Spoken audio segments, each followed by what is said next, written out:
I just made a video where my advice was to not look too far into the future, but I also think that War of the Visions is a game of planning where your careful decision making is rewarded. So when you eventually do decide to plan for the Final Fantasy VII Remake collaboration, you're going to want to think about which unit you want to save for, or if you want to get multiple units. So I thought it'd be fun to do a preview video where I go over the kits of each of these units, just a highlight. We're not doing a full breakdown, it's not a full should you pull, it's just going to be a little glance at each of these units. I'm also going to talk about the ones that I am actually personally interested in saving for and why they would be good for my account.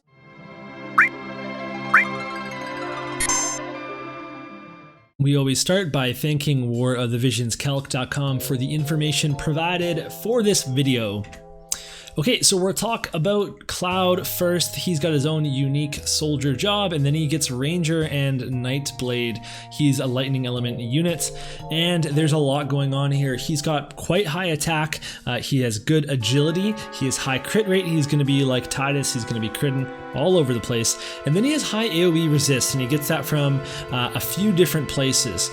He's going to have 3 different damage types, so your slash, missile, and he even has a non-type attack on his sub kit, and then he's going to have on his main kit some good missile and slash resistances. He's going to have 60% defense penetration on a passive, a 25% slash resist break on one of his skills, a 4 move if you equip a passive, and then his limit burst is going to break barriers, and then he's going to have 100% hit attacks on his main job, but then also he has sharpshoot, he has reflex counter, barrage, all of that on his ranger sub. So he has a ton of potential for all types of content. He looks really strong. He definitely has, enough stuff going on that he has staying power. I think he's pretty much like an easy grab for anybody, and I think that's, pretty clear why they've done that. He's a kind of a popular character. Next up, we have Tifa. She is a free unit that you will get without spending any Vizier, but you will have to max her by buying her shards, etc. So she has high attack as well. She has high luck and agility, so you could build her for evade. She also gets the strike damage type, slash on her paladin sub, and then she has the non-type from the ninja. She can break barriers, she can reduce accuracy, she even has a 4-hit attack and a 2-hit attack. She has some shenanigans where her basic attack gets upgraded. I haven't really looked into how that works, but it's kind of interesting. She also gets some defense penetration on an active skill, and her counter skill heals status ailments, which is pretty neat. And then on her sub kit, Sentinel and Saintly Wall are always really good skills to have. They're good for auto and live PvP. They're great for PvE. And then her sub job actually has Immortal Spirit on it, which is also really cool. So there's reasons for all of her sub jobs. Her ninja sub job is going to have the non-type attack, but it's also going to have its evasion skill, which is going to be important if you're going to be running her evade. And she does not get access to Dream Within a Dream, but that's not the end of the world because again, she has a 4-hit attack on her main kit.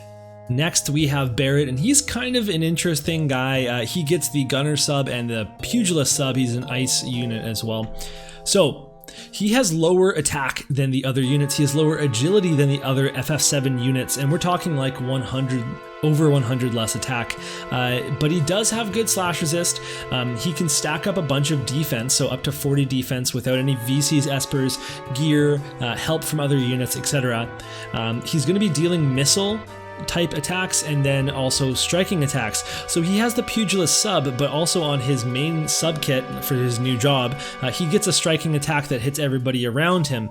And that is important because he has passive hate generation, just like King Mont and Dwayne have a passive you equip, you get hate gen. He has that. So if people come towards him and they get close enough, he can punch the ground or whatever he does, and he hits everybody around him. He also gets a little bit of a defense break, so subtract 30 defense from whatever the person has. He can go through Guts / Immortal Spirit. He can inflict slow, decrease healing power on the main kit, but then he also gets other status ailments on his sub kits. And then his counter skill reduces agility, which is very, very cool.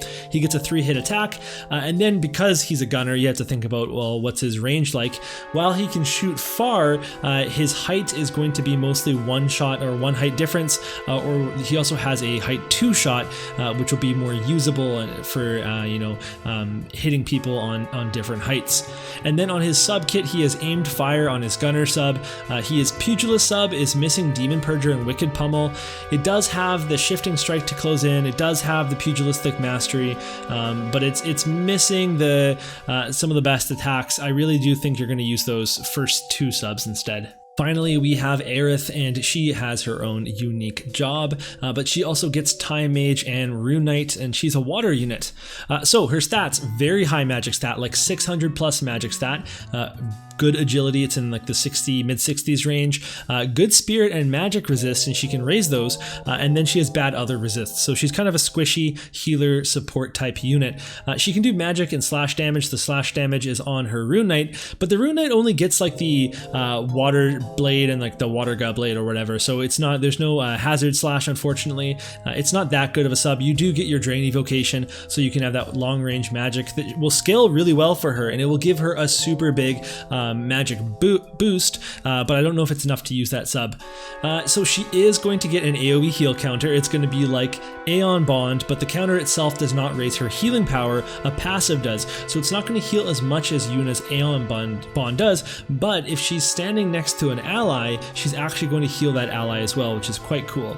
She can also use a TP skill to reduce her hate and then buff her AoE resist. So this is pretty nutty, to be able to be a healer support and just like start the fight, reduce your own hate, and then you're good to go. People aren't going to be coming for you. Anybody that uses Katone's TMR with their healer, with Ayaka or with like Ildira or something, you will know how effective that can be. That can be a game changer. So to have that on her main kit, I think that's huge. So she can also heal her party. She can apply a magic barrier onto her party. She can restore AP to people. She has re-raise as her 120 skill, so more of that. And then her limit burst is a massive heal. It hits like a force cross shape. It's a huge heal, 310 potency, and then it raises defense by 15. And then on her sub kit, she gets a large AoE magic spell with a cast time. Think like Calculator, Water Ga type thing, but it has a cast time instead, and that's on her new job's sub kit. And then Time Mage has quicken, haste, slow, all that kind of stuff. So very, very useful there as well for a bunch of types of content. And then of course, Rune Knight, the drain evocation is interesting, but something to note here, she doesn't have that many attacks. Like even on her Time Mage, she only gets like common or meteor or whatever they give you. So she's really not meant to do that much attacking. She only has a few attacks on her main kit. She has 1 attack on her sub kit. She has a few attacks on her, you know, her Rune Knight kit, but you don't want her getting up close and personal. So the main thing to think about her is the way that she can heal and support your team. So I'm going to give a little like summary of how I think these units are going to play. So for Cloud, he is a tank buster first class, no doubt about it. He's got the defense penetration. He can break the slash resist. He's going to be like a ranged unit as well. A lot of things that he can do. I'm super psyched for him. Tifa, she is a damage dealer and an evade ready unit if you need her to be. She's definitely a safe pickup for a lot of people. Barret is kind of interesting. He's a range specialist, he's a debuffer, and I think that his low attack doesn't matter considering the amount of missile attack up things that we get. So aimed fire has like, you know, whatever it is, a huge amount of missile attack. There's, you know, gun is going to have a huge amount of missile attack, and the guns give way more you know, attack value than a sword does. But then he also has like a store type buff that gives him 60 missile attack for 1 turn. So if he uses that, it's on his sub kit, then he'll be able to do more damage if you need him to do more damage. He does have less attack than the EX version of Frederica is going to have. So when we get Frederica, you can kind of judge that, you know, Barret has some similar potency attacks, but then he has less attack than her and how much damage she does, etc. Even though she gets some, you know, some penetrations and stuff as well. But he gets all the other stuff, you know, he gets the guts ignore, he gets the different status effects. The ability to inflict slow on somebody is so powerful. Like it's really can't be underrated. You might have forgotten what that feels like because Kayn hasn't been around nearly as much as he used to, just with the meta changing. But Kayn's LB for the longest time, you'd notice, wow, once somebody's slowed, they're done. So it's definitely like, don't get two down if you think, well, oh, Barrett has so little attack compared to the other units. He has a lot of stuff going on for him too. And then Aerith, she is a healer, she is a supporter, and then she can do some limited attacks. And really, you're going to get her for those first two reasons. She's very similar to Yuna in her role, except Yuna has more attacks. Yuna has a attacking limit burst. Yuna has limited attacks on her main kit, but because she has that Kododama wielder sub kit, that gives her a whole laundry list of attacks that she can use on your opponent, whereas Aerith doesn't really get access to the same thing. Aerith is going to be more akin to Ayaka in terms of her healing and support, but she does get the re-raise, not the full life, but the re-raise. So that's kind of interesting in its own way. For this next part of the video, we're going to talk about some possible team compositions for these units. And now these might not be the best compositions. These are just ideas to get the ball rolling, and then we can talk about it in the comments. I'd love to hear what you think that they might be useful in, and which units you're going to be pairing, or if you think a composition that I put forward could be adjusted in some way, please go ahead and comment down below. So the first one I'm going to talk about is the Ranger, Lightning Rangers composition here. So we have a bunch of bow users. They can get up on high places and just rain arrows down on your opponents. They're all able to, buff things like missile attack and range, and help each other out so that you can get other important buffs going forward. And I just think that this, the amount of lightning attack up here, you can stack, missile attack buffs, whatever it is. So many good things going on. It's going to be a really cool composition. Then we've got the Cloud and 9S plus whoever. So Cloud and 9S both get the Nightblade sub job. They can both use dual resist, and that kind of frees up the other one, however you've made it happen, to be able to use their other TP skills. So you could turn off the dual resist on one, but then have the other one using it, and then that kind of fulfills that part of your party. But then they both give the lightning attack up, lightning HP up, so you can boost up each other, and then slot in another lightning unit, slot in whatever other unit for your team.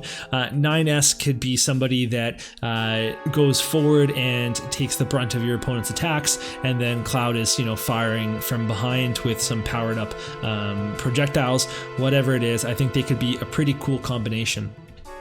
And then Cloud and Charlotte plus whoever. So Charlotte is a lightning tank. Charlotte's also going to have the 10 lightning attack and the the 15% lightning HP. And Charlotte is going to be able to really protect Cloud from whoever is trying to kill him.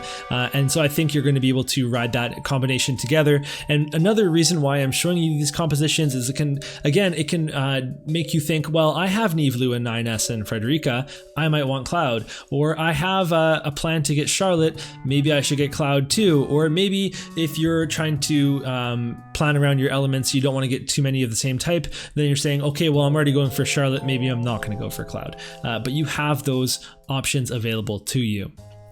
Next up for Tifa, we've got the Evade Strike team.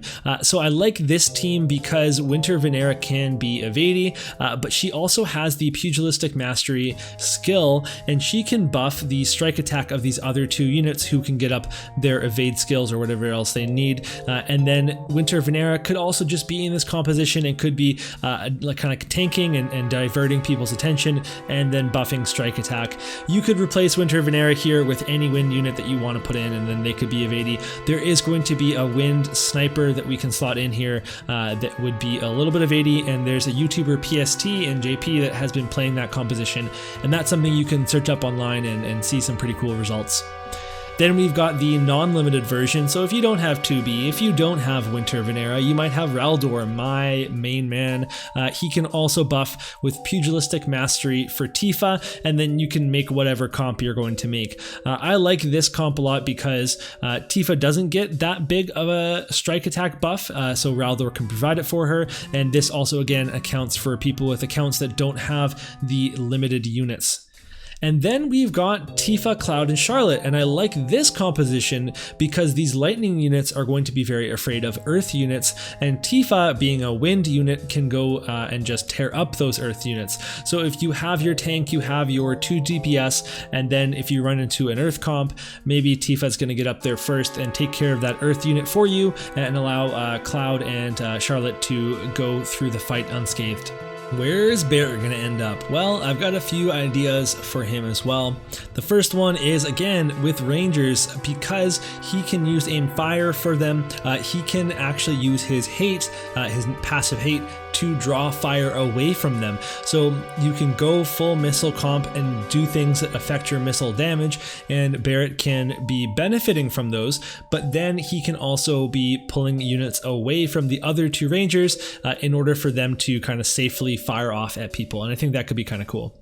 The next one is the Barrett and Cloud combo, and I think this one's important to point out as well because a lot of new players or a lot of Final Fantasy VII fans are going to be pulling both units or a lot of units, and these two actually play well together because you can go Cloud on the Ranger sub, and then you can give him something like Frederica's Dream that's going to give them both projectile attack up as the party ability, and then Cloud actually gets lightning attack up as the bestowed ability. So if you don't have Nivlu or if you don't have Frederica, but you're a new player or you're like a new account and you get these two Final Fantasy VII Remake units, they actually still play together quite well, and Barrett can give that aimed fire buff to Cloud to increase his range and his missile attack by a significant amount. So definitely this could be a really fun composition for Final Fantasy VII fans.